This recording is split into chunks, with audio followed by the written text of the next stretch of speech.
ಪರೀಕ್ಷಾ ಪೇ ಚರ್ಚೆ ಅಂಗವಾಗಿ ಕೋಲಾರ ಜಿಲ್ಲೆಯ ಕೆಜಿಎಫ್ನ ಕೇಂದ್ರೀಯ ವಿದ್ಯಾಲಯದಲ್ಲಿ ಜಿಲ್ಲೆಯ ವಿವಿಧ ಶಾಲೆಗಳಿಂದ ಆಯ್ದ ವಿದ್ಯಾರ್ಥಿಗಳಿಗೆ ರಸಪ್ರಶ್ನೆ ಕಾರ್ಯಕ್ರಮ ಆಯೋಜಿಸಲಾಗಿತ್ತು.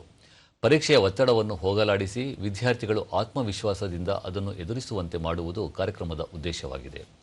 ಪರೀಕ್ಷಾ ಪೇ ಚರ್ಚೆ ಎನ್ನುವುದು ಪ್ರಧಾನಿ ನರೇಂದ್ರ ಮೋದಿ ಅವರು ಪ್ರತಿ ವರ್ಷ ವಿದ್ಯಾರ್ಥಿಗಳು, ಶಿಕ್ಷಕರು ಹಾಗೂ ಪೋಷಕರೊಂದಿಗೆ ನಡೆಸುವ ಸಂವಾದವಾಗಿದೆ. ಪರೀಕ್ಷೆಯನ್ನು ಹಬ್ಬದಂತೆ ಆಚರಿಸಬೇಕು, ಅನಗತ್ಯ ಒತ್ತಡಕ್ಕೆ ಒಳಗಾಗಬಾರದು ಎಂಬುದು ಪ್ರಧಾನಿಯವರ ಆಶಯವಾಗಿದೆ.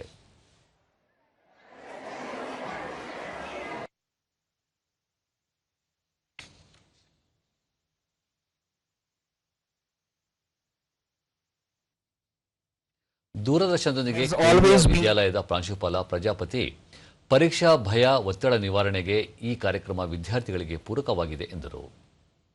It creates fear in our mind. So this program is the way to get relief from the stress and from the fear that we have of the exam in our mind. ಉಪನ್ಯಾಸಕಿ ಸೌಮ್ಯ, ವಿದ್ಯಾರ್ಥಿಗಳು ಪರೀಕ್ಷೆಗೆ ಉತ್ತಮವಾಗಿ ತಯಾರಿ ನಡೆಸಿದ್ದಾರೆ. ಇಂತಹ ಕಾರ್ಯಕ್ರಮಗಳಿಂದ ವಿದ್ಯಾರ್ಥಿಗಳು ಇತರೆ ಸ್ಪರ್ಧೆಗಳಿಗೂ ಮುಕ್ತವಾಗಿ ತೆರೆದುಕೊಳ್ಳಲು ಅನುವು ಮಾಡಿಕೊಟ್ಟಂತಾಗುತ್ತದೆ ಎಂದು ಹೇಳಿದರು.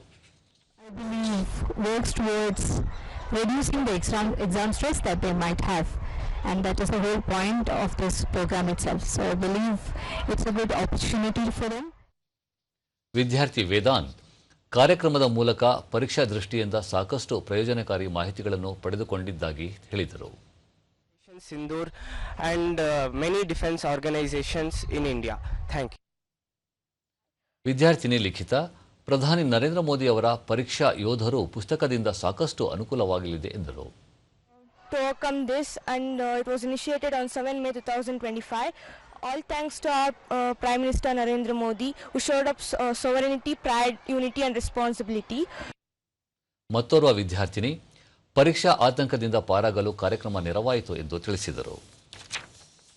Which consisted of 60 questions, 60 marks, and we've been provided 1 hour to write the whole quiz. And today, whatever sir told, I've quite implemented it, and I felt a bit relaxed while writing the exam.